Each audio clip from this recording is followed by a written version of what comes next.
മുസ്ലിമീങ്ങളെ മാത്രമായി ലക്ഷ്യമിട്ടുകൊണ്ട് ഒരു ഫിത്ന കടന്നു വരാനുണ്ട് സാബ, ഒരു ഫിത്ന കടന്നു വരാനുണ്ട് സാബ. അന്ന് മുസ്ലിമീങ്ങൾ കടന്ന് നിലവിളിച്ചാൽ ഒരാൾ പോലും തിരിഞ്ഞു നോക്കൂല, ഒരൈക്യരാഷ്ട്രസഭ അവരെ രക്ഷിക്കാനുണ്ടാവൂല. ഹബീബായ റസൂലുള്ളാഹി സ്വല്ലല്ലാഹു അലൈഹി വസല്ലമ തങ്ങൾ പിന്നീട് വീണ്ടും ഓർമ്മപ്പെടുത്തുകയാണ്, പ്രവാചകരും ഓർമ്മപ്പെടുത്തുകയാണ്, നിങ്ങൾ പൊട്ടിക്കരഞ്ഞുകൊണ്ട് റബ്ബിലേക്ക് ദുആ ചെയ്താലല്ലാതെ ആ സമയത്ത് രക്ഷപ്പെടില്ല എന്ന് നബിയുനാ റസൂലുള്ളാഹി സ്വല്ലല്ലാഹു അലൈഹി വസല്ലം. അതുകൊണ്ടാണ് ഞാൻ ഈ ദുആഅക്ക് ആദ്യം നിങ്ങൾക്ക് ഓർമ്മപ്പെടുത്തിയത്. നരകത്തെ കാവലുള്ളതാകുന്ന ഈ ദുആഅക്ക് നമ്മുടെ ജീവിതത്തിൽ നിത്യമാക്കണം. അല്ലാഹു തൗഫീഖ് തരട്ടെ. അല്ലാഹുവിന്റെ റസൂൽ പറഞ്ഞു, ഈ കാലഘട്ടത്തിൽ തന്നെയാണ് മുസ്ലിമീങ്ങളുടെ കൈകളിൽ ഇരിക്കുന്നതാകുന്ന ഇസ്ലാമിക രാഷ്ട്രമാകുന്ന തുർക്കി നഷ്ടപ്പെടുക. മുഹമ്മദ് റസൂലുള്ളാഹി. തുർക്കി ആരുടെ രാഷ്ട്രമാണ് ഇപ്പം? ഞാൻ എന്റെ പ്രസംഗത്തിൽ തന്നെ അത് പറഞ്ഞു, എന്നിട്ട് നിങ്ങൾ ശ്രദ്ധിച്ചു. മുസ്ലിങ്ങളുടെ കയ്യിലിരിക്കാൻ കുറച്ച് ലോകാര്യം പറയാൻ പോകുന്നു. ശ്രദ്ധിച്ചോ. ഇനിയോട്ട് നടക്കാൻ പോകുന്ന ഒരു സംഗതി ആയതുകൊണ്ടാണ് ഇത് പറയാൻ പോകുന്നത്. ഹബീബായ റസൂലുള്ളാഹി സ്വല്ലല്ലാഹു അലൈഹി വസല്ലം 1400 വർഷം മുമ്പ് അവിടുത്തെ സുന്ദരമായ നാവിലൂടെ ഓർമ്മപ്പെടുത്തുകയാണ്, തുർക്കി നഷ്ടപ്പെടുമത്രേ, മുസ്ലിമീങ്ങളുടെ കയ്യിലിരിക്കുന്ന തുർക്കി നഷ്ടപ്പെടുമത്രേ. നബിയുനാ റസൂലുള്ളാഹി ഈ കണ്ണും കാതുമടപ്പിക്കുന്ന ഫിത്ന ഇങ്ങനെ നിലനിൽക്കുമ്പോ ഇന്ന് മുസ്ലിമീങ്ങളുടെ കയ്യിലിരിക്കുന്ന ഈ തുർക്കി നഷ്ടപ്പെടുമെന്ന് ആര് പറയാ? നബിയുനാ റസൂലുള്ളാഹി. അതൊന്ന് ശ്രദ്ധിക്കണം. അത് ശ്രദ്ധിക്കുന്ന സഹോദരങ്ങൾ, ഇതര സമുദായത്തിലെ സഹോദരങ്ങൾ എന്നെ ശബ്ദം ശ്രമിക്കുന്നുണ്ടെങ്കിൽ ഈ വാക്ക് പുലരുമ്പോ ഇൻഷാ അല്ലാഹ് ഒരു മുസ്ലിമീങ്ങളാണ്. അല്ലാഹു തൗഫീഖ് തരട്ടെ. കാരണം റസൂലുള്ളാഹി 1400 വർഷം മുമ്പ് പറഞ്ഞു വെച്ചല്ലേ, അതിപ്പോ നമ്മളിപ്പോ വെളിപ്പെടുത്തി. ഇപ്പൊ മുസ്ലിമീങ്ങളുടെ കയ്യിലുള്ള ഈ രാഷ്ട്രം നഷ്ടപ്പെടുമെന്ന് മുഹമ്മദ് റസൂലുള്ളാഹി നമ്മുടെ കയ്യിൽ നിന്ന് പോകും. അതൊരു ചെറിയ സംഭവമല്ല, ഇനി വരാനിരിക്കുന്ന ഒരു സംഭവമാണ്. തുർക്കി 2 പ്രാവശ്യം മുസ്ലിമീങ്ങൾ പിടിച്ചടക്കി. 2ാമത്തെ പ്രാവശ്യമാണ് ഇപ്പൊ നമ്മുടെ കയ്യിലുള്ളത്. ഒന്ന് സ്വഹാബത്തിന്റെ കാലഘട്ടത്തിൽ പിടിച്ചടക്കിയിട്ടുണ്ട്. സ്വഹാബത്തിന്റെ കാലഘട്ടത്തിൽ പിടിച്ചെടുത്തിട്ടുണ്ട്. ഹബീബായ റസൂലുള്ളാഹി സ്വല്ലല്ലാഹു അലൈഹി വസല്ലം തന്റെ പ്രിയപ്പെട്ട അനുയായികളോട് പറഞ്ഞില്ലയോ, സ്വഹാബാ, അടുത്ത സമയത്ത് തന്നെ നിങ്ങൾ തുർക്കി പിടിച്ചെടുക്കുമേ, തുർക്കി നിങ്ങൾ പിടിച്ചെടുക്കുമേ, അതിൽ നിങ്ങൾ അണിചേരണേ, അത് വലിയ കൂലിയുള്ളതാണെന്ന് നബിയുനാ റസൂലുള്ളാഹി. ആ ധർമ്മസമരത്തിന് വേണ്ടി അനുയായികൾ പോകുമ്പോ അബൂ അയ്യൂബുൽ അൻസാരി റളിയല്ലാഹു തആല അൻഹു അതിന്റെ നേതൃപടവും അലങ്കരിച്ചിരുന്നു അത്രേ. അബൂ അയ്യൂബുൽ അൻസാരി റളിയല്ലാഹു അൻഹുവിന്റെ നേതൃത്വത്തിലാണ് തുർക്കി പിടിച്ചത്. ആരാ അബൂ അയ്യൂബുൽ അൻസാരി റളിയല്ലാഹു അൻഹു? അദ്ദേഹത്തിന്റെ വീട്ടുമുറ്റടിക്കലാണ് അള്ളാന്റെ റസൂലിന്റെ ഒട്ടകം വന്ന് മുട്ടുകുത്തിയത്. പണ്ട് നമ്മൾ മദ്രസയിൽ പഠിച്ച ചരിത്രമാണ്. അള്ളാന്റെ റസൂൽ സല്ലല്ലാഹു അലൈഹി വസല്ലമ തങ്ങൾ പലായനം ചെയ്ത് കടന്നു വരുമ്പോ അബൂ അയ്യൂബ് അൽ അൻസാരിയുടെ വീട്ടുപടിക്കലാണ് ഒട്ടകം മുത്തുകുട്ടിയത്. ആ അബൂ അയ്യൂബ് അൽ അൻസാരി റളിയല്ലാഹുവിന്റെ കാര്യമാണ് നമ്മൾ ഈ പറയുന്നത്. അദ്ദേഹം ഈ തുർക്കി പിടിച്ചെടുക്കുന്നതിനുള്ള സഹാബത്തിന്റെ കൂടെ പോവുകയും വിജയശ്രീലാളിതരായി തുർക്കി അവരുടെ കയ്യിൽ അഥവാ ഇസ്ലാമിക രാഷ്ട്രമാവുകയും ചെയ്തു. തെറ്റിദ്ധരിക്കരുത്, എന്റെ വാക്ക് കേട്ടിട്ട് തുർക്കി പിടിച്ചെടുക്കാന്ന് പറഞ്ഞതിലൂടെ വാളും പരിചയമായിട്ട് പോയി തലവെട്ടിക്കളഞ്ഞ് കൈകാലുകൾ ഛേദിച്ചിട്ട് അംഗവൈകല്യം ഉണ്ടാക്കുക എന്ന അർത്ഥത്തിലല്ല നമ്മുടെ പിടിച്ചെടുക്കൽ എന്ന് പറഞ്ഞാൽ. ഇത് ധർമ്മസമരമാണ്. മുസ്ലിമീങ്ങളുടെ പിടിച്ചെടുക്കൽ എന്ന് പറഞ്ഞാൽ ഇസ്ലാമികമാകുന്ന ആശയങ്ങളും ആദർശങ്ങളും ആ സമുദായത്തിൽ, ആ ജനങ്ങളിൽ സ്വാതന്ത്ര്യം ഉണ്ടാക്കി കൊടുക്കുക. അതാണ് പിടിച്ചെടുക്കുക എന്ന് പറഞ്ഞതിന്റെ അർത്ഥം. മനസ്സിലായില്ലേ? ഇസ്ലാമികമാകുന്ന ആശയവും ആദർശങ്ങളും അവർക്ക് നടപ്പിലാക്കാനുള്ള സ്വാതന്ത്ര്യം ഉണ്ടാക്കി കൊടുക്കുക. അതിനുവേണ്ടി തുർക്കി ഇസ്ലാമിക രാഷ്ട്രമായി. അതിനുശേഷം മുസ്ലിമീങ്ങളുടെ കയ്യിൽ നിന്ന് വീണ്ടും നഷ്ടപ്പെട്ടു. പിന്നീട് 2ാമത് മുസ്ലിമീങ്ങൾ പിടിച്ചതാണ് AD 15-ാം നൂറ്റാണ്ടിൽ പിടിച്ചെടുക്കുന്നത്. ആ പിടിച്ചെടുക്കലാണ് ഇപ്പോഴും നിലനിൽക്കുന്നത്. അന്ന് തുർക്കി പിടിച്ചെടുത്ത സമയത്ത് അന്നവിടെ ഉണ്ടായിരുന്നതാകുന്ന ഓർത്തഡോക്സ് വിഭാഗക്കാർ റഷ്യയിലേക്ക് പലായനം ചെയ്തു. തൊട്ടടുത്തുള്ള രാജ്യമാണ് റഷ്യ. അങ്ങോട്ട് പലായനം ചെയ്തു. ഇന്ന് റഷ്യയിൽ 77% ഓർത്തഡോക്സുകാരാണ്. റഷ്യൻ നേവി ബേസ് 6 ഭാഗങ്ങളിലായിട്ട് 6 നേവി ബേസ് ഇപ്പോൾ തന്നെ റഷ്യയുടെ ഭാഗങ്ങളിൽ അഥവാ തുർക്കിയുടെ അറ്റത്തായിട്ട് അവർ ഇപ്പോൾ തന്നെ താവളം അടിച്ചിട്ടുണ്ട്. ലേറ്റസ്റ്റ് ന്യൂസാണ് ഇപ്പോൾ പറഞ്ഞത്. അഥവാ ഏത് നിമിഷവും തുർക്കി പിടിച്ചെടുക്കാം. ആര് പിടിച്ചെടുക്കും? റഷ്യ പിടിച്ചെടുക്കും. ഇത് നബി സല്ലല്ലാഹു അലൈഹി വസല്ലം പറഞ്ഞ റഷ്യ തന്നെ പിടിച്ചെടുക്കും. നബി സല്ലല്ലാഹു അലൈഹി വസല്ലം പറഞ്ഞു. അള്ളാഹു മനസ്സിലാക്കാൻ തൗഫീഖ് തരട്ടെ. അള്ളാഹിന്റെ റസൂൽ പ്രവചിച്ച വചനങ്ങളാണ് ഞാൻ ഈ പറയുന്നത്. നിങ്ങൾ ശ്രദ്ധിക്കണം. ഇത് നടക്കാൻ പോകുന്ന സംഭവം. എന്തെങ്കിലും ഒരു ദിവസങ്ങൾ പത്രം എടുത്ത് നോക്കിയിട്ട് യുദ്ധം തുടങ്ങാണ്, റഷ്യയും തുർക്കിയും തമ്മിൽ യുദ്ധം. അപ്പൊ നിങ്ങൾ മനസ്സിലായി ഉസ്താദ് പറഞ്ഞ സംഭവത്തിലുള്ളത് നിങ്ങൾക്ക് തിരിക്കും. ആരാ ഇത് പറഞ്ഞിരിക്കുന്നത്? മുഹമ്മദ് റസൂലുള്ളാഹി. ഇത് വന്നതിന് ശേഷം പിന്നെ ആയത്തോ ദിവസം ഒരു കാര്യമില്ല. അതുകൊണ്ടാണ് ഇത് ആദ്യം കൊണ്ട് ഓർമ്മപ്പെടുന്നത്. ഇപ്പൊ അടുത്ത കൊല്ലം എന്ന് പറയാൻ വരുമ്പോൾ സംഭവം ചിലപ്പോൾ നടന്നിട്ടുണ്ടെങ്കിൽ പിന്നെ അന്ന് ആയത്തോ ദിവസം ഓതി പറഞ്ഞാൽ നിങ്ങൾക്ക് അതിന്റെ കാര്യമില്ല. ഇനി മുതൽ നിങ്ങൾ ശ്രദ്ധിച്ചിരിക്കും. ഇൻഷാ അല്ലാഹ് അല്ലാഹു തൗഫീഖ് തരട്ടെ. ഏതാ തുർക്കി? ഇന്ന് തുർക്കിയിലെ ഇസ്താംബൂളിൽ വെടിവെപ്പുണ്ടായി. നിശാ ക്ലബ്ബിൽ വെടിവെപ്പുണ്ടായിട്ട് 39 പേര് മരിച്ചു എന്ന് പ്രമുഖ പത്രങ്ങളിൽ രേഖപ്പെടുത്തിയിട്ടുണ്ട്. മുത്തശ്ശി പത്രങ്ങളിലൊക്കെ ഉണ്ട്, ഫ്രണ്ട് പേജിലുണ്ട്. പലരും ദർശിച്ചിട്ടുണ്ടാവും. ആ തുർക്കിയിൽ. കാരണം എന്താ? അവിടെ ഇപ്പോൾ അനിസ്ലാമികത കടന്നു വരുന്നു. നിശാ ക്ലബ്ബുകൾ, രാത്രി സമയത്തുള്ളതാകുന്ന പാട്ടും കൂത്തുകൾ കടന്നു വന്നു. അതുകൊണ്ട് തന്നെ അത് മുസ്ലിമികളുടെ കയ്യിലും നഷ്ടപ്പെടും. ദീനില്ല, ദീൻ നഷ്ടപ്പെടുകയാണ് അവിടെ. ദീൻ നഷ്ടപ്പെടുമ്പോ അല്ലാഹു സുബ്ഹാനഹു വ തആല ദീനില്ലാത്ത ആളുകളുടെ മേൽ അത് ദീനപ്പെടുത്താണ്. ഇങ്ങനെ തുർക്കി നഷ്ടപ്പെട്ടുകൊണ്ട് ജനങ്ങൾ മുഴുവനും പ്രയാസത്തിലാ. ലോകത്തുള്ള മുഴുവൻ മുസ്ലിമീങ്ങളും പ്രയാസത്തിലാണ്. എല്ലാവരും സാമ്പത്തികമായി പരാധീനം അനുഭവിച്ചു കൊണ്ടിരിക്കുമ്പോഴാണ് പരിശുദ്ധമാക്കപ്പെട്ടതാകുന്ന മക്കയില് മഖാം ഇബ്രാഹിമിന്റെ ചാരത്തൊരു മനുഷ്യൻ വരുക. അദ്ദേഹത്തിന്റെ അടുക്കലേക്ക് ജനങ്ങൾ ഓടിച്ചെല്ലും അത്രേ. അദ്ദേഹത്തിന്റെ കൈക്ക് പിടിച്ചുകൊണ്ട് മദീനക്കാര് ബൈഅത്ത് ചെയ്യുമത്രേ. പിന്നെ മക്ക വന്നുകൊണ്ട് ബൈഅത്ത് ചെയ്യുമത്രേ. പിന്നെ ഇറാഖികൾ ബൈഅത്ത് ചെയ്യുമത്രേ. പിന്നെ ലോകത്തുള്ള മുഴുവൻ മുസ്ലിമീങ്ങളും അദ്ദേഹത്തെ ഖലീഫയായി പ്രഖ്യാപിക്കുമത്രേ. അദ്ദേഹത്തിന്റെ പേരാണ് മഹദി ഇമാമെന്ന് നബിയുനാ റസൂലുള്ളാഹി. യുആതിഉ ഇസ്മി ബിഇസ്മിഹി വഇസ്മു അബീഹി باسم أبي من أولاد فاطمة من سلالة حسن. ഹബീബായ റസൂലുള്ളാഹി സ്വല്ലല്ലാഹു അലൈഹി വസല്ലമ തങ്ങൾ തന്റെ പ്രിയപ്പെട്ട അനുയായികളോട് ഓർമ്മപ്പെടുത്തുകയാണ്. സഹാബത്തെ, മഹദി ഇമാം കടന്നു വരുന്ന സമയമാ. അദ്ദേഹം പരിശുദ്ധമാക്കപ്പെട്ട ഹറം ഷരീഫിൽ മഖാം ഇബ്രാഹിമിന്റെ സ്ഥലത്ത് വന്നുകൊണ്ടിരിക്കുമെന്ന് നബിയുനാ റസൂലുള്ളാഹി മിൻ ഔലാദി ഫാത്തിമ. മദീനക്കാരനാണ് ബഹുമാനപ്പെട്ട മഹദി ഇമാം. എന്റെ മകളാകുന്ന ഫാത്തിമയുടെ മക്കളിൽപ്പെട്ടതാണ്. മിൻ സുലാലത്തി ഹസൻ. ഹസനിന്റെ പേരക്കുട്ടിയാണ്, ഹസനിന്റെ പരമ്പരയിൽപ്പെട്ടതാണെന്ന് നബിയുനാ റസൂലുള്ളാഹി. യുആതിഉ ഇസ്മി ബിഇസ്മിഹി. എന്റെ പേര് അദ്ദേഹത്തിന്റെ പേരുമായി സാമ്യമുള്ളതാണ്, അഥവാ മുഹമ്മദ് എന്നായിരിക്കുമെന്ന് നബിയുനാ റസൂലുള്ളാഹി. വഇസ്മു അബീഹി ബിഇസ്മി അബീ. അദ്ദേഹത്തിന്റെ വാപ്പാന്റെ പേര് എന്റെ വാപ്പാന്റെ പേരിനോട് സാമ്യമുള്ളതാണ്, അഥവാ അബ്ദുള്ള എന്നായിരിക്കുമെന്ന് നബിയുനാ റസൂലുള്ളാഹി. പക്ഷെ മഹദി ഇമാമിന് ആ സമയത്ത് എത്ര വയസ്സുണ്ടാകും? 40 വയസ്സുണ്ടാകും. മഹദി ഇമാമിന് മഹദി ഇമാമാണെന്ന് അറിയണമെങ്കിൽ വയസ്സ് എത്ര ആകണം? 40 ആകണം. അതുകൊണ്ടാണ് അത്രയും വൈകിയത്. മഹദി ഇമാം ഇപ്പൊ വന്നിട്ടുണ്ടോ, ജനിച്ചിട്ടുണ്ടോ? അല്ലാഹു അഅലം. ഒരു ഫാത്തിഹ ഡെയിലി ഓതിക്കോളി. അള്ളാഹുവരുടെ മദദ് നൽകി അനുഗ്രഹിക്കുമാറാവട്ടെ. കാരണം എന്താ? 40 കൊല്ലം കഴിയുമ്പോഴേ ആർക്ക് മഹദി ഇമാമിന് മഹദി ഇമാമാണെന്ന് തിരിച്ചറിവുണ്ടാവുള്ളൂ. അന്ന് മക്കയുടെ ഒരു സൈഡിൽ വന്ന് അദ്ദേഹം ഇരിക്കും. പരിശുദ്ധമാക്കപ്പെട്ട റുക്നുൽ യമാനിന്റെയും മഖാം ഇബ്രാഹിമിന്റെ ഇടയിലായിരിക്കും അദ്ദേഹം വന്നിരിക്കുക എന്ന് മുഹമ്മദ് റസൂലുള്ളാഹി. ഒരു രാത്രിയിലായിരിക്കും അത്. ആ രാത്രിയിൽ ജനങ്ങൾ മുഴുവനും, അഥവാ ആദ്യമായിട്ട് മദീനക്കാർ, പിന്നെ മക്കക്കാർ, പിന്നെ ഇറാഖികൾ, പിന്നെ ലോകത്തുള്ള മുഴുവൻ മുസ്ലിമീങ്ങളും വന്ന് അദ്ദേഹത്തെ ബൈഅത്ത് ചെയ്യും. നബിയുനാ റസൂലുള്ളാഹി. മനസ്സിലാക്കുന്നുണ്ടോ? അപ്പൊ ആ കാലഘട്ടത്തിലേക്ക് എത്തിക്കൊണ്ടിരിക്കാൻ ഞാൻ അതിനാണ് ഓർമ്മപ്പെടുത്തിയത്. ആദ്യം തന്നെ ഇതങ്ങോട്ട് പറഞ്ഞത് അതാണ്. കുറച്ച് ദുആകൾ പറഞ്ഞിട്ട് ഈ കാലഘട്ടത്തെ പറ്റി നിങ്ങളോട് വിശദീകരിച്ചതാണ്.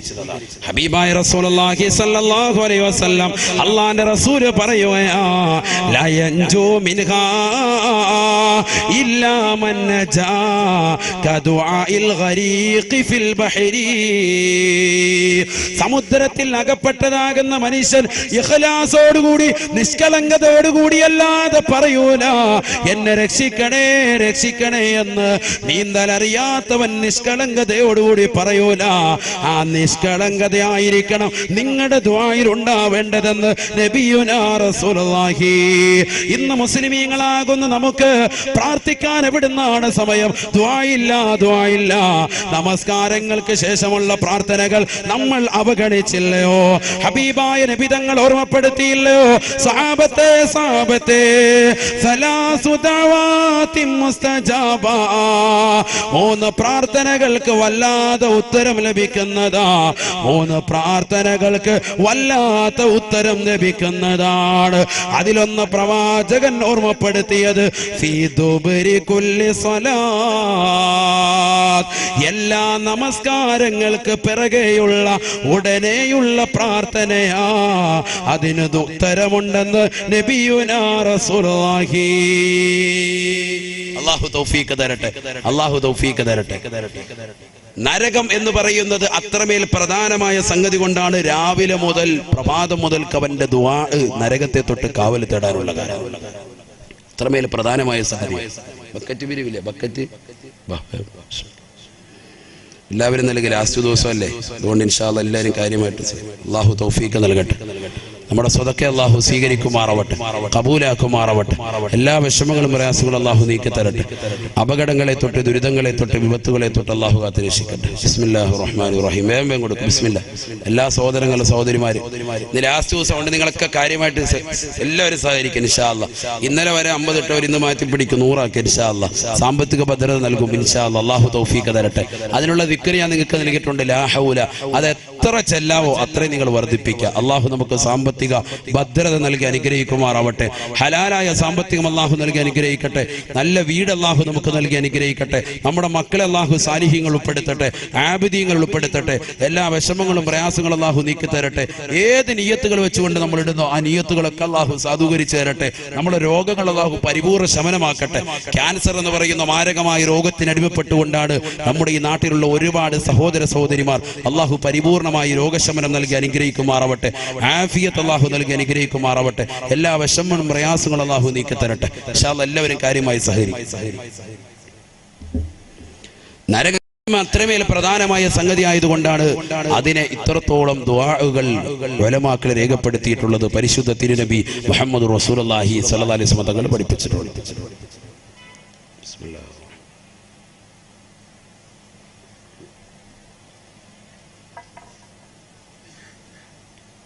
സമയം കഴിഞ്ഞ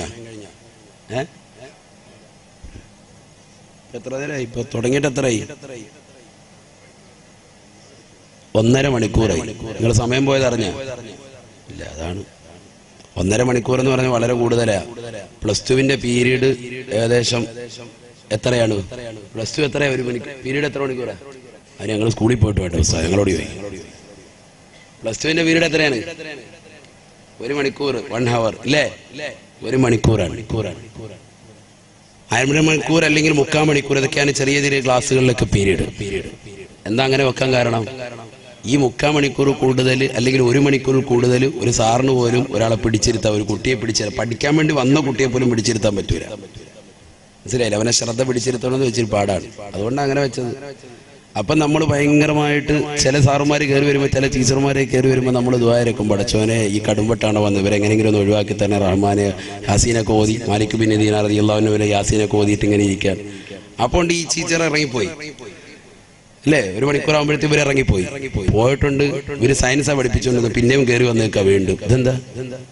അത് മാത്സിന്റെ ടീച്ചറില്ല, ഇനി മാത്സ് എൻ്റെ വക, ഞാനാ പഠിപ്പിക്കുന്നത്. ഇവർ ഒരു വിധത്തിൽ യാസീനോതി ഒഴിവാക്കിയതാ, പിന്നെയും കയറി വന്നേക്കാം ഇവർ. പിന്നെ ഹത്ത് ഓതേണ്ടി വരും. അങ്ങനത്തെ ചില ടീച്ചർമാർ എല്ലാവർക്കും ഉണ്ടാവും, എനിക്കും ഉണ്ടായിട്ടുണ്ട്. അതുകൊണ്ടാണ് ഈ ഓർമ്മപ്പെടുത്തിയത് അല്ലേ? സ്വാഭാവികമായിരിക്കും. ഇപ്പൊ ഞാൻ പറഞ്ഞു വന്നത് 1.5 മണിക്കൂർ പോയി. സാധാരണ വാല് എന്റെ വല്യാപ്പ വരെ തഴവ ഉസ്താദ് 2 മണിക്കൂറേ പറയുള്ളൂ. കറക്റ്റ് 2 മണിക്കൂർ. കാരണം നമുക്കിതിനായിട്ടൊക്കെ വല്ല തമാശയൊന്നുമില്ല. ഇപ്പൊ ഒരു തമാശ പറഞ്ഞു അതിനുള്ള 1 മിനിറ്റ് കൂടെ ഇൻഷാ അല്ലാഹ് കവർ ചെയ്യും. 2 മണിക്കൂറാണ് അവർ പറയുക. എന്താ കാര്യം?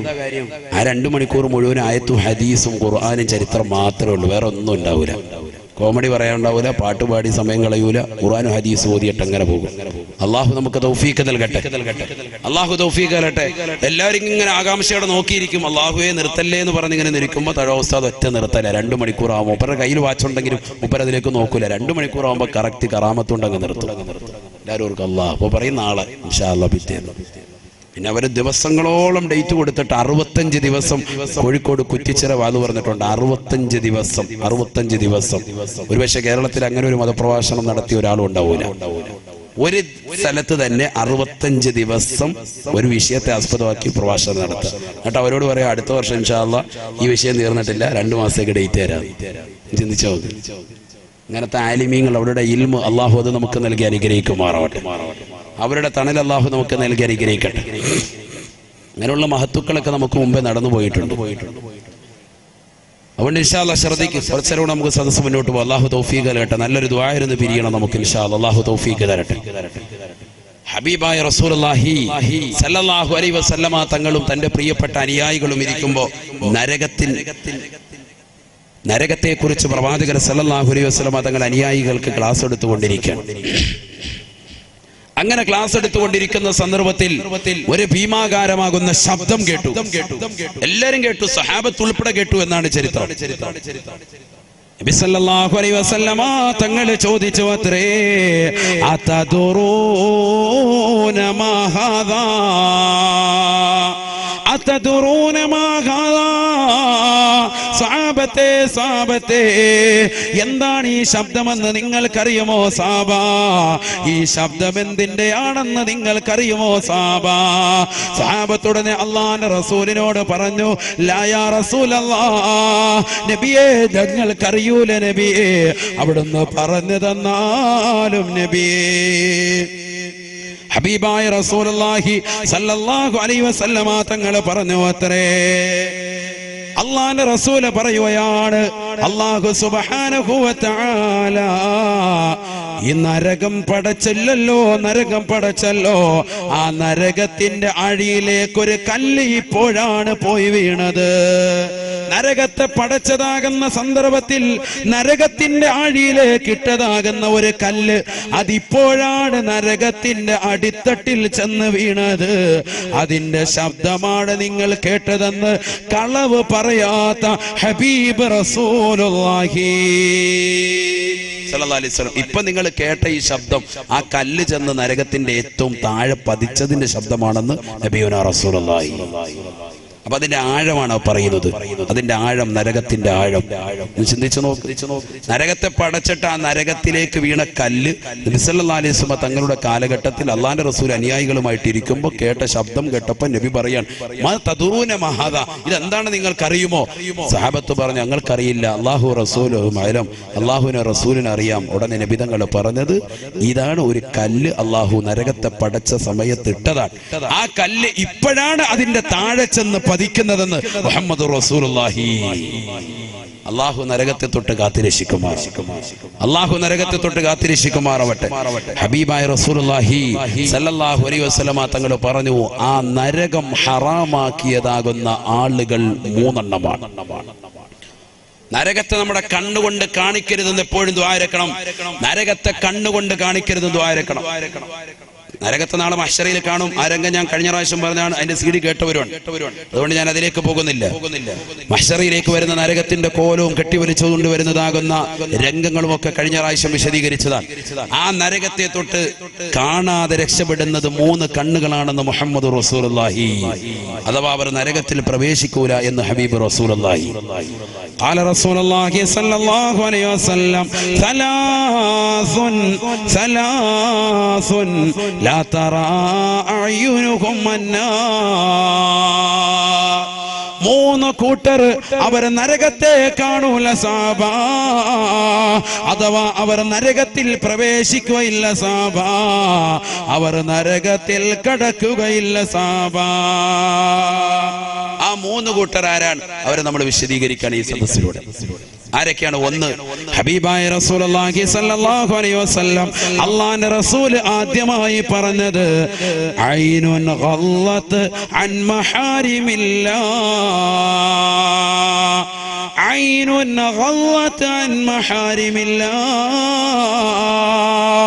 ഹറാമ കാണുന്നതിനെ തൊട്ട് കണ്ണിനെ സൂക്ഷിച്ചതാകുന്ന ഏത് വ്യക്തികളുണ്ടോ, ഏതൊക്കെ കണ്ണുകളുണ്ടോ, അവർ നരകത്തെ കാണൂല, അവർ നരകത്തിൽ കടക്കൂല എന്ന് നബിയുനാ റസൂലുള്ളാഹി.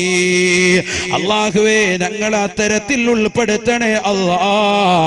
നരകത്തെ കാണാത്തതാകുന്ന മുഅ്മിനീങ്ങളിൽ ഞങ്ങളെ ഉൾപ്പെടുത്തണേ അല്ലാ. എന്റെ പ്രിയപ്പെട്ട സഹോദരങ്ങളെ, എത്ര മോശപ്പെട്ട കണ്ണാണ് നമ്മുടെ കണ്ണുകൾ, എത്ര ഹറാമാണ് നമ്മൾ ജീവിതത്തിൽ കണ്ടു തീർക്കുന്നത്. പരിശുദ്ധമായ ഇശാ മഗ്‌രിബിന്റെ ഇടയിൽ ഖുർആനുകൾ നമ്മുടെ ജീവിതത്തിലില്ല, ദിക്റുകൾ നമ്മുടെ ജീവിതത്തിലില്ല. പഴയ കാലഘട്ടത്തിൽ പൊലിമയ്ക്ക് വേണ്ടി പറഞ്ഞിരുന്നതായിരുന്നു സീരിയൽ കാണുന്നതിരുന്നതെന്ന് പറഞ്ഞിരുന്നെങ്കിൽ ഇന്ന് തീർച്ചയായിട്ടും സ്ത്രീകൾ സീരിയലിന് അടിമപ്പെട്ടില്ലയോ? സിനിമയുടെ ലോകത്തേക്ക് സഹോദരങ്ങൾ മാറിയില്ലയോ?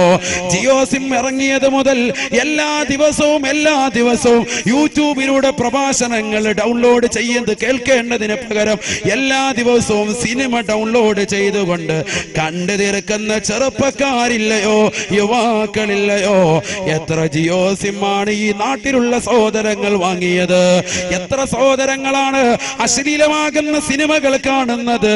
അശ്ലീലമാകുന്ന സിനിമാ ഗാനങ്ങൾ പാതിരാത്രി സമയത്ത് ഹെഡ്സെറ്റ് വെച്ചുകൊണ്ട് ഉറങ്ങാൻ കിടക്കുന്ന സമയത്ത് അവൻ നരകത്തെ തൊട്ട് കാവൽ ചോദിച്ചുകൊണ്ട് കടക്കണമെന്ന് പഠിപ്പിച്ച പ്രവാചകൻ അല്ലാഹു സുബ്ഹാനഹു വ തആല ആ അല്ലാഹുവിന്റെയും പ്രവാചകന്റെയും വചനങ്ങളെ തൃണവൽഗണിച്ചുകൊണ്ട് അവഗണിച്ചുകൊണ്ട് അശ്ലീലമാകുന്ന സിനിമാ ഗാനങ്ങൾ കേട്ടുകൊണ്ടും സിനിമാ ഗാനങ്ങൾ കണ്ടുകൊണ്ടും അവന്റെ കണ്ണും കാതും നശിപ്പിച്ചില്ലയോ?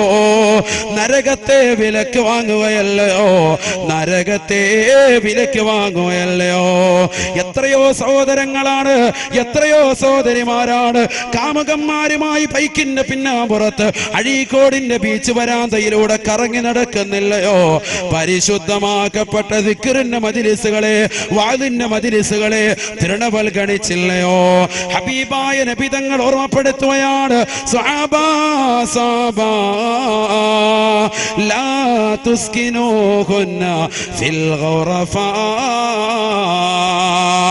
സഹാബത്തെ, സഹാബത്തെ, നിങ്ങളുടെ പ്രിയപ്പെട്ടതാകുന്ന പെൺമക്കളെ ഒറ്റയ്ക്ക് ഒരു റൂമിൽ നിങ്ങൾ താമസിപ്പിക്കരുതേ. 1400 വർഷം മുമ്പ് അല്ലാഹുവിന്റെ റസൂലിന്റെ അധ്യാപനമാണ്. ഇന്ന് സമുദായത്തിൽ നടക്കുന്ന വിപത്തുകളതല്ലയോ? വഅലിന് വേണ്ടി മക്കളെ ക്ഷണിക്കുമ്പോ എനിക്ക് തലവേദനയാണ് ഉമ്മ, എനിക്ക് കൈകാലുകൾ കടച്ചിലാണ് ഉമ്മ, എനിക്ക് ഒരുപാട് ഹോംവർക്കുകൾ ചെയ്യാനുണ്ട് ഉമ്മ, എനിക്ക് പരീക്ഷ എടുത്തിരിക്കുകയാണ്, എക്സാമിന് പഠിക്കാനുണ്ട് ഉമ്മ എന്ന കളവ് പറഞ്ഞുകൊണ്ട് പരിശുദ്ധമാക്കപ്പെട്ട മതവിജ്ഞാന വേദിയിലേക്ക് വരാതെ വീട്ടിലിരിക്കുന്ന 8ാം ക്ലാസ്സിലുള്ള 9ലുള്ള 10ലുള്ള +2ലുള്ള ബികോം പഠിക്കുന്നതാകുന്ന പെൺമക്കളെ ശ്രദ്ധിക്കണേ ഉമ്മമാരെ. വഅലിന്റെ ഇടയിൽ പോയി നോക്കിയാൽ ഹറാമായിരിക്കും അവർ ചെയ്യുന്നത്. വാട്സാപ്പിലൂടെ തന്റെ കാമുകനുമായിട്ടുള്ള ചാറ്റിംഗ് ആണ്. കാരണം വാപ്പയുടെ ഫോൺ കയ്യിൽ കൊടുത്തിരിക്കുകയാണ്. മക്കൾക്ക് സർവ്വ സ്വാതന്ത്ര്യമാണ്. ജനിച്ച കുട്ടികളുടെ കയ്യിൽ പോലും ആൻഡ്രോയിഡ് മൊബൈൽ ഫോൺ കൊടുക്കാൻ മടിയില്ലാതെ അവിടെ മൊബൈൽ ഫോണിന്റെ അടിമയാക്കി മാറ്റാൻ മടിയില്ലാത്ത മാതാപിതാക്കളെ ലജ്ജിക്കണേ, ലജ്ജിക്കണേ. ഇന്നത്തെ മക്കള് പോകുന്നത് മോശപ്പെട്ട തലത്തിലേക്കല്ലയോ? ഹബീബായ നബി തങ്ങൾ ഓർമ്മപ്പെടുത്തുകയാണ്, ലാ തുസ്കിനൂഹുന്ന ഫിൽ ഗുറഫാ. ഒറ്റയ്ക്ക് ഒരു റൂമിൽ പ്രായപൂർത്തിയെത്തിയ പെൺമക്കളെ നിങ്ങൾ താമസിപ്പിക്കരുതേ. നബിയുനാ റസൂലുള്ളാഹി. പലരും വീട്ടിൽ മൂന്നാമതൊരു റൂം പിടിക്കുമ്പോ തന്റെ പ്രിയപ്പെട്ട പെൺമക്കളെ ഒരാളെ മാത്രമായി അതിൽ താമസിപ്പിക്കുന്നത് അപകടത്തിലേക്ക് വഴിതിരിച്ചു വിടുമേ. വാപ്പയെ അറിയാതെ, ഉമ്മ അറിയാതെ പാതിരാത്രിയുടെ സമയത്ത് തന്റെ കയ്യിലുള്ള മൊബൈൽ ഫോൺ പുതപ്പിന്റെ മറയിലാക്കിയിട്ട് തന്റെ തന്റെ കാമുകനുമായി ചാറ്റിംഗ് ആണ്. ആ കാമുകൻ അവളോട് ആവശ്യപ്പെടുന്നത് അവരുടെ ശരീരത്തിലേതാകുന്ന നഗ്നമാകുന്ന ഫോട്ടോകളാണ്. തന്റെ സ്വന്തം മോന്തയുടെ ഫോട്ടോ, മുഖത്തിന്റെ ഫോട്ടോ അയച്ചു കൊടുത്ത പെണ്ണിനോട് പിന്നെ നിർബന്ധം ചെലുത്തുന്നത്, പെണ്ണേ നിന്റെ ശരീരത്തിന്റെ മാറിടം എനിക്കൊന്ന് കാണണം, നിന്റെ ശരീരത്തിലേതാകുന്ന നഗ്നമാകുന്ന ഭാഗങ്ങൾ എനിക്കൊന്ന് കാണണമെന്നാണ്. പാവപ്പെട്ട പെണ്ണിനറിയില്ല, അവളെ വഞ്ചിക്കാനുള്ള തയ്യാറെടുപ്പാണെന്ന് ആ പെണ്ണറിയുന്നില്ല. അവൾ ഓർക്കുകയാണ്, വാപ്പറിയാത്ത ഈ ബന്ധം, ഉമ്മറിയാത്ത ഈ ബന്ധം അപകടം വരുത്താൻ ചാൻസ് ഇല്ല. കാരണം എന്റെ പ്രിയപ്പെട്ട കാമുകനുള്ളതാണ് എല്ലാം. എന്നെങ്കിലും ഒരു ദിവസം അവനിലേക്ക് ഞാൻ ഇഴുകിച്ചേരാനുള്ളതാണ്, അവനുമായിട്ട് ബന്ധപ്പെടാനുള്ളതാ, അവനെന്നെ സമർപ്പിക്കാനുള്ളതാണ്. അതുകൊണ്ട് അവന് വേണ്ടിയുള്ള ഈ അവയവങ്ങൾ അവൻ കാണുന്നതിൽ തെറ്റില്ല എന്ന് മനസ്സിലാക്കിയിട്ട് വാപ്പറിയാതെ ഉമ്മറിയാതെ മൊബൈൽ ഫോൺ എടുത്തുകൊണ്ട് നഗ്നമാകുന്ന ഫോട്ടോകൾ കാമുകന് ഷെയർ ചെയ്യുന്ന പെങ്ങളെ, അപകടമല്ലയോ?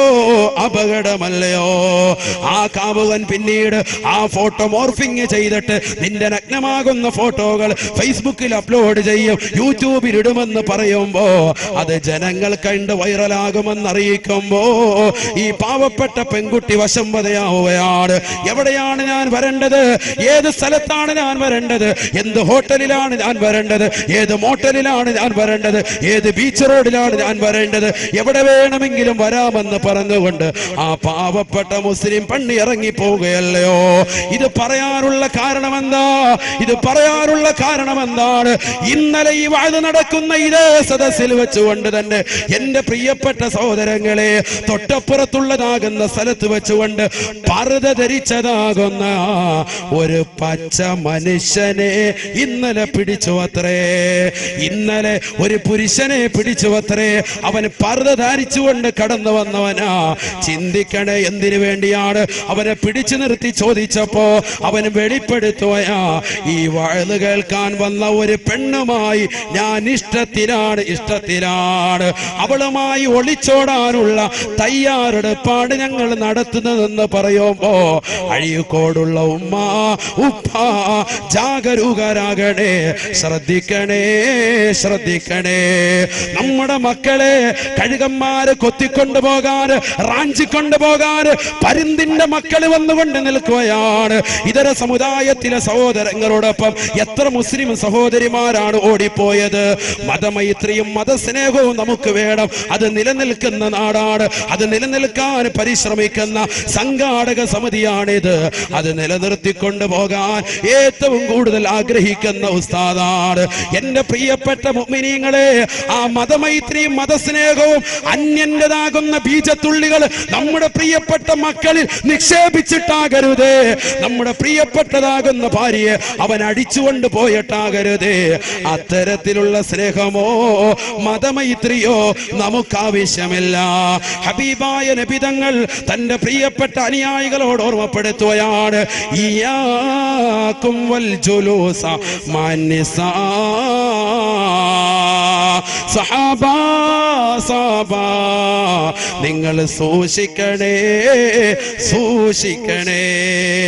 വൽ ജുലൂസ മഅന്നിസാ. അന്യ പെണ്ണുങ്ങളുമായി തനിച്ചിരിക്കുന്നതിനെ സൂക്ഷിക്കണേ എന്ന് നബിയുനാ റസൂലുള്ളാഹി. തഹ്ദീറിന്റെ ലഫ്ളാണ് ഇയ്യാക, നീ സൂക്ഷിക്കണേ മുഹമ്മദ് റസൂലുള്ളാഹി. വൽ ജുലൂസ മഅന്നിസാ, അന്യ പെണ്ണുങ്ങളുമായി തനിച്ചിരിക്കുന്നതിനെ സൂക്ഷിക്കണേ മുഹമ്മദ് റസൂലുള്ളാഹി. നമ്മുടെ പെണ്ണുങ്ങൾ എവിടെയാ പോകുന്നത്? അല്ലാഹു കാത്തുരക്ഷിക്കട്ടെ. അവർക്കൊരു ബോധമില്ല, ചിന്തയില്ല. എന്താണ് ഇവർ ആവശ്യപ്പെടുന്നത്? എന്താ ആവശ്യപ്പെടുന്നത്? സുന്ദരമാകുന്ന ജീവിതമാണോ? ഈ വാപ്പ പ്രവാസ ലോകത്ത് അറബിയുടെ ചാട്ടവാറടി കൊണ്ട് മരുഭൂമിയിൽ പൊരുവയിലത്ത് കഷ്ടപ്പെടുന്നത് ഈ മക്കൾക്ക് വേണ്ടിയല്ലേ? ഈ വാപ്പമാര് കടലിന്റെ ആഴിയിൽ പോയിട്ട് മുത്തോ പവിഴോ എന്ത് വേണമെങ്കിലും വാങ്ങിച്ചോണ്ട് വരും, മക്കൾക്ക് വേണ്ടിയല്ലേ അവർ കഷ്ടപ്പെടുന്നത്? എന്നിട്ട് ആ വാപ്പായ ഉമ്മയെ മറക്കുന്നവർ അല്ലാഹു കാത്തുരക്ഷിക്കട്ടെ. നമ്മുടെ മക്കളെ അല്ലാഹു സാലിഹത്തിൽ ഉൾപ്പെടുത്തട്ടെ. എവിടെ എത്തിപ്പോയി? 18 വയസ്സുവരെ തേനെ പാലെ എന്ന് വളർത്തുന്നതാകുന്ന മക്കൾ, പാപ്പായ ഉമ്മായും യാതൊരുവിധ ലജ്ജയില്ലാതെ, ഇതൊക്കെ ഉസ്താദുമാർ എത്ര വാത് പറഞ്ഞിട്ടും കേൾക്കുന്നില്ല. നിങ്ങളുടെ ശരീരം മാത്രമാണ് അവർ ലക്ഷ്യം വെക്കുന്നത്. വല്ലാഹി സുമ്മ വല്ലാഹി, ഈ സദസ്സ് സാക്ഷിയാണ്, ആയിരക്കണക്കിന് ആളുകളും സാക്ഷിയാണ്. ഞാൻ ഉറപ്പിച്ചു പറയുന്നു, കുമ്മനം ഉസ്താദ് തുറന്നടിച്ചു പറയുന്നു, നിങ്ങൾക്ക് ഓർമ്മപ്പെടുത്തിക്കൊള്ളുക, നിങ്ങളുടെ ഹൃദയത്തിൽ ഉരുടവനാക്കുക, നിങ്ങളുടെ ശരീരത്തെ മാത്രമാണ് അവർ ലക്ഷ്യമാക്കുന്നത്, അല്ലാതെ മറ്റൊന്നുമല്ല. നിങ്ങളുടെ ശരീരം മാത്രമാണ്. എത്ര ഉദാഹരണങ്ങളാണ് നമുക്ക് മുന്നിൽ. നിങ്ങളുടെ ശരീരത്തെ തിന്നു കഴിയുമ്പോൾ എവിടെന്നെങ്കിലും റെയിൽവേ ട്രാക്കിൽ വലിച്ചങ്ങോട്ട് എറിയും, എവിടെയെങ്കിലും കഴുത്തെ കെട്ടി തൂക്കും, ഏതെങ്കിലും ഓടയിലേക്ക് വലിച്ചെറിയും, കൊന്നു തള്ളും, ശ്വാസം മുട്ടിച്ച് കൊന്നുകളയും. അള്ളാഹു കാത്തിരക്ഷിക്കട്ടെ. നമ്മുടെ മക്കൾക്ക് അത്തരത്തിലുള്ള ദാരുണമാകുന്ന മരണത്തെ തൊട്ട് അള്ളാഹു ആക്കട്ടെ. ഇതൊക്കെ പറഞ്ഞു കൊടുത്തിട്ട് പോലും മുസ്ലിമീങ്ങൾ ഇതൊക്കെ പത്രമാധ്യമങ്ങളിലൂടെ, ദൃശ്യമാധ്യമങ്ങളിലൂടെ, വാട്സാപ്പിലൂടെ, ഫേസ്ബുക്കിലൂടെ ഒക്കെ എത്രയെത്ര ഉദാഹരണങ്ങൾ ഡെയിലി കണ്ടുകൊണ്ടിരിക്കുക, എന്നിട്ടും പഠിക്കുന്നില്ല നമ്മുടെ സഹോദരിമാർ. എന്താണ് ഈ പ്രേമം? എന്ത് പ്രേമം?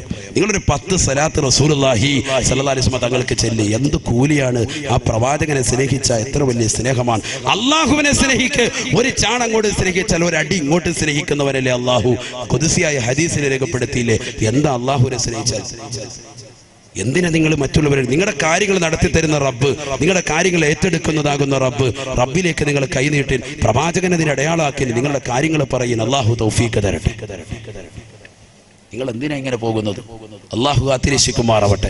അള്ളാഹുവിന്റെ റസൂല് പറഞ്ഞു, ഇയ്യാകും വൽ ജുലൂസ മഅൻ നിസാ, പുരുഷന്മാരെ നിങ്ങൾ സൂക്ഷിക്കണം, അന്യ പെണ്ണിനോടൊപ്പം തനിച്ചിരിക്കുന്നത് സൂക്ഷിക്കണം. ഒരു സഹാബി എണീറ്റ് നിന്നുകൊണ്ട് നബിയോട് ചോദിക്കുകയാ, യാ റസൂലല്ലാഹ് അഫറഅയ്തൽ ഹംവാ, അഫറഅയ്തൽ ഹംവാ, നബിയേ നബിയേ ഞങ്ങൾ സൂക്ഷിക്കാം നബി, പക്ഷെ ഒരു കാര്യം ഞങ്ങൾക്ക് ചോദിക്കാനുണ്ട്. അഫറഅയ്തൽ ഹംവാ, ഒരു പെണ്ണിന് അവളുടെ ഭർത്താവിന്റെ ജ്യേഷ്ഠനും അനുജനുമായി തനിച്ചിരിക്കുന്നത് കൊണ്ട് കുറ്റമുണ്ടോ? നല്ലൊരു ചോദ്യമാണ്, നല്ലൊരു ചോദ്യമാണ്.